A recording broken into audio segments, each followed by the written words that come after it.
ரொம்ப காலத்துக்கு முன்னாடியே உங்க பெரியவங்களுக்கு சீசர் தான் தலைவர்.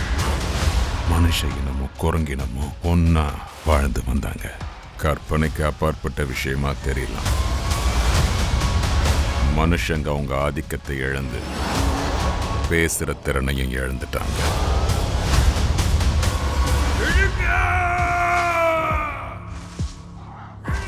அவளை எதுக்கு வேட்டையாடுறாங்க? இவ மத்தவங்களை விட புத்திசாலி.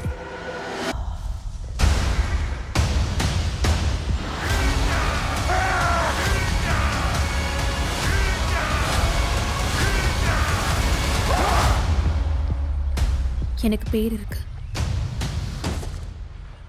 மே.